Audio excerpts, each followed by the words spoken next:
mot d'ouverture de la journée. Merci. Et bonjour à tous. Je suis très heureux de vous accueillir ici à l'Université Paul Valéry pour ce séminaire. Rassurez-vous, je vais être très bref.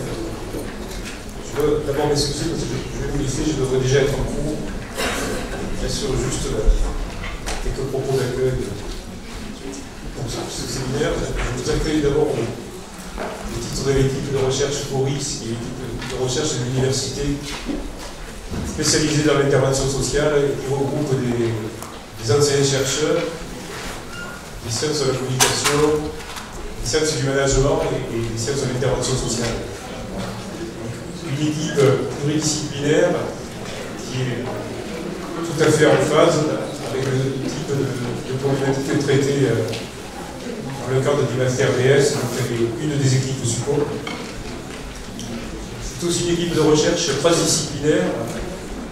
Par là, il faut entendre, c'est une équipe qui associe à ses travaux et à ses réflexions les acteurs des champs qu'elle concerne du point de vue des spécialités universitaires.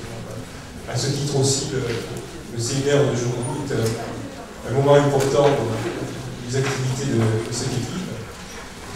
Je suis d'autant plus heureux de vous accueillir ici que ça correspond pour moi, au-delà de la recherche, en tant qu'ancien chercheur dans l'université, ce que doit être une édition, enfin ce qu'est une édition de l'université. Savoir se saisir de questions sociales, de problèmes de la société, et les traiter et fournir aux acteurs sociaux une occasion et un espace pour avancer sur ces questions-là. Je trouve que ce séminaire est, de ce point de vue, pour moi, exemplaire. Je n'irai pas plus loin dans mes propos, je voudrais juste, pour terminer, saluer le travail des organisateurs, notamment des étudiants du Master DS qui ont contribué à sa mise en place.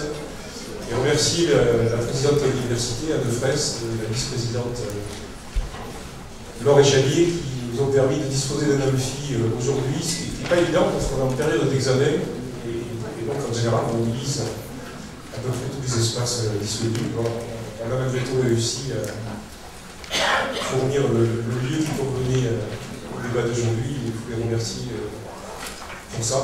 Voilà, je vous souhaite une bonne journée. Une bonne journée de réflexion et d'échange. Je vous remercie de moi d'avoir laissé parler le monde. Bon séminaire à tous.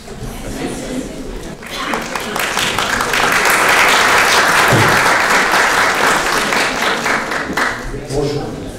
Bonjour à tous. Alors, c'est jamais évident de faire juste rapidement quelques mots de bienvenue, donc j'ai pris des notes pour ne pas commencer à me perdre comme je le fais d'habitude. On va pas parler trop longtemps. Alors, je dirais que dans un contexte où l'université, la recherche et l'enseignement sont maltraités, fragilisés depuis plusieurs décennies par des politiques soumises à des impératifs financiers qui, eux, échappent à tout contrôle démocratique, je suis particulièrement heureux d'accueillir aujourd'hui une journée d'études et de réflexion justement sur la démocratie et le vivre ensemble. Alors non, le terrain n'est pas forcément toujours trivial et terre-à-terre, et non, la recherche n'est pas toujours nébuleuse et jargonneuse. Il y a des alternatives, hein, et notre master intermédiation, qui s'appellera dorénavant intervention et développement social, en est la preuve depuis maintenant de très très nombreuses années. C'est donc riche de notre histoire, dans laquelle la recherche et l'enseignement s'articulent toujours nécessairement au monde professionnel, que nous pratiquons chaque année, inlassablement, les expériences du changement social.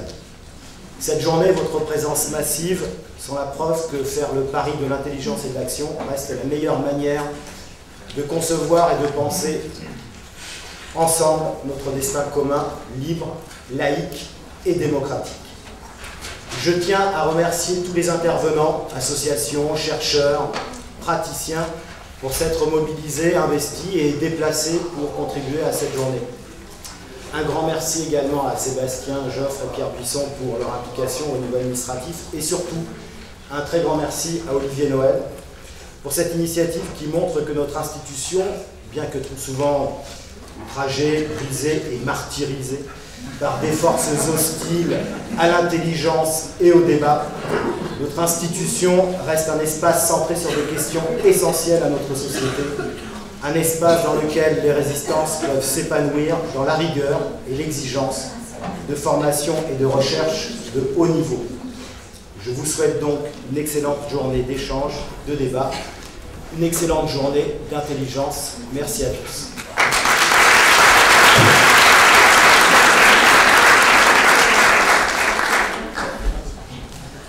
Bien, merci en tout cas. Merci pour ces mots d'introduction. Donc, je vais présenter dans les grandes lignes l'organisation de la journée et le contexte dans lequel on a décidé de l'organiser. Le contexte, c'est deux séquences. Une première séquence, c'est un travail en coopération co-organisé avec le Centre ressources Ville et Territoires autour d'une réflexion donc liant à la fois la coordination citoyenne Passons-nous, le Centre ressources Ville et Territoires sur la mise en place des conseils citoyens. Donc ça, c'était le 18 novembre dernier, 2014. Et le second événement, ça va être dans le contexte des attentats du mois de janvier, donc qui vont toucher à la fois le journal Charlie Hebdo et l'Hypercacher. Une tribune de nos collègues donc, qui sont ici présents, Mohamed Meshmash, Marilène Baquet et Niki Tremblay, qui posent la question dans le journal Libération, pourquoi en sommes-nous arrivés là? Pourquoi en sommes-nous arrivés là? Refusant finalement une lecture qui finalement ne chercherait des liens de causalité que dans des explications internationales, liées finalement à des logiques de groupes extrémistes qui arriveraient de l'extérieur, mais finalement venant questionner en profondeur le fonctionnement de notre société, des liens de causalité, et faisant référence à la fois au rapport qu'ils ont tous les deux remis, invitant à une réforme radicale de la politique de la ville. Donc réforme radicale invitant à laisser désormais une place aux premiers et aux premières concernées dans la définition des problèmes auxquels les personnes sont confrontées. Donc invitant à plus de démocratie participative, invitant au développement du pouvoir d'agir, avec le sous-titre « Ça ne se fera plus sans nous ». Et faisant référence aussi au rapport auquel, en tout cas moi j'avais contribué et d'autres personnes ici présentes avaient contribué dans le cadre de la refonte de la politique d'intégration. Donc ça c'était une commande du Premier ministre, où les uns et les autres on avait invité à travailler sur les enjeux de reconnaissance, à travailler sur la nécessité de prendre véritablement en considération la problématique des discriminations. Or, ces rapports en fait ont été particulièrement maltraités. C'est-à-dire qu'effectivement, le travail de connaissance a été particulièrement maltraité, et les chercheurs qui l'ont porté aussi, donc pour faire le lien avec ce que vient de dire Bonnat Prévost. Et donc, dans ce double élément de contexte, dans un travail aussi qu'on conduit depuis de nombreuses années avec l'association Réciprocité et l'interréseau développement social urbain, c'était de se dire finalement, là la journée c'est regard croisé, citoyens, professionnels et scientifiques. Mais finalement, ce n'est pas seulement des regards croisés, c'est aussi des regards convergents. C'est-à-dire finalement, on arrive au même constat, aux mêmes conclusions, on entrevoit les mêmes solutions, on entrevoit les mêmes types de projets. Et donc la question c'est pourquoi ça n'a pas lieu, c'est-à-dire pourquoi finalement ces propositions ne sont pas écoutées, ne sont pas entendues. Pourquoi l'espace public est-il saturé par finalement, alors tu parlais de propos obscurs, mais finalement de personnes qui effectivement n'appartiennent pas au monde de la connaissance, qui sont des essayistes, qui siègent à la radio, qui siègent à la télévision et qui en permanence nous expliquent comment les choses devraient fonctionner, et effectivement avec une maltraitance du travail de la recherche. Et je pense notamment actuellement il y a toute une rhétorique autour du sociologisme, c'est-à-dire qu'en fait, moi je vous invite à réfléchir sur les liens de causalité sociologique, et puis certains disqualifient dans ses grandes largeurs le travail des sciences sociales en disant que finalement ça c'est du sociologisme, il y a des explications qui seraient autres. Et donc le pari que l'on a fait dans la co-organisation, donc le lien des professionnels, le lien des acteurs associatifs organisés et l'université, et puis tous les chercheurs qui vont intervenir aussi aujourd'hui, c'est de se dire en fait il faut rouvrir l'espace public. Et dans la construction de la journée, donc je passerai ensuite la parole à Jean-Paul Carrère, qui va être je sais pas comment on dit, le maître de séance, donc c'est lui qui va être le grand ordonnateur du débat, des temps de parole, du temps de discours. On va prévoir la casquette. Hein. Et donc, dans l'idée finalement d'ouvrir cette discussion et en partant d'une parole qui nous paraît fondamentale, qui est la parole des personnes concernées par des problèmes assez divers. Le choix qui a été fait du fait même de la présence des organisateurs, c'est de travailler plutôt ce matin sur les questions scolaires, mais vous verrez que au-delà des questions scolaires, ça soulève bien d'autres questions. Et donc le choix qui est fait, c'est la parole des premiers concernés et premières, dans la définition des problèmes auxquels la société est confrontée. Et donc ça va être le point d'appui de notre réflexion, et puis les chercheurs, et puis les acteurs associatifs, et puis les institutions qui seront invitées à intervenir dans les différentes tables rondes viendront s'appuyer sur cette parole qu'on a choisi de placer en premier dans un temps long. Donc toute la matinée, en tout cas jusqu'à la pause déjeuner, sera consacrée à cette prise de parole et à l'échange avec vous, avec des modalités. Donc les étudiants du master développement social, donc les deux parcours politique de la vie, développement territorial et intermédiation de l'élan social sont beaucoup mobilisés autour de cette journée. Alors, il y a une boîte avec des post-it. Donc en fait, on sait que la journée, en fait, les attentes sont nombreuses.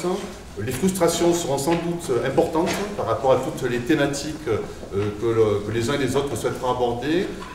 Et donc en fait, on a aussi mis en place ce dispositif pour que les personnes puissent s'exprimer sur des murs de parole, des post-it. Et puis bon, en tout cas, on a laissé une place assez longue au temps de débat pour que les discussions et les débats puissent être conduits jusqu'à leur terme. Donc en tout cas, un grand merci pour votre présence nombreuse. Donc je montre qu'on touche à des questions importantes. Et puis je passe la parole à Jean-Paul Carrère pour lancer la journée. Merci.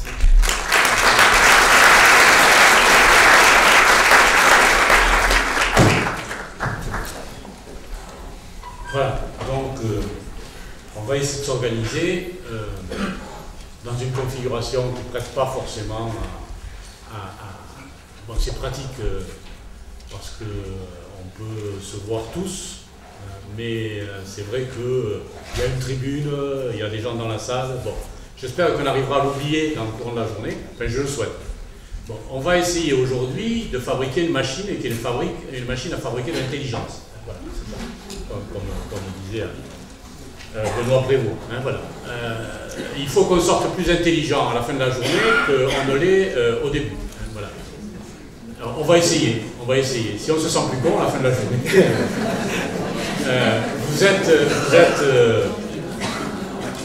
Vous êtes autorisés à me courir après.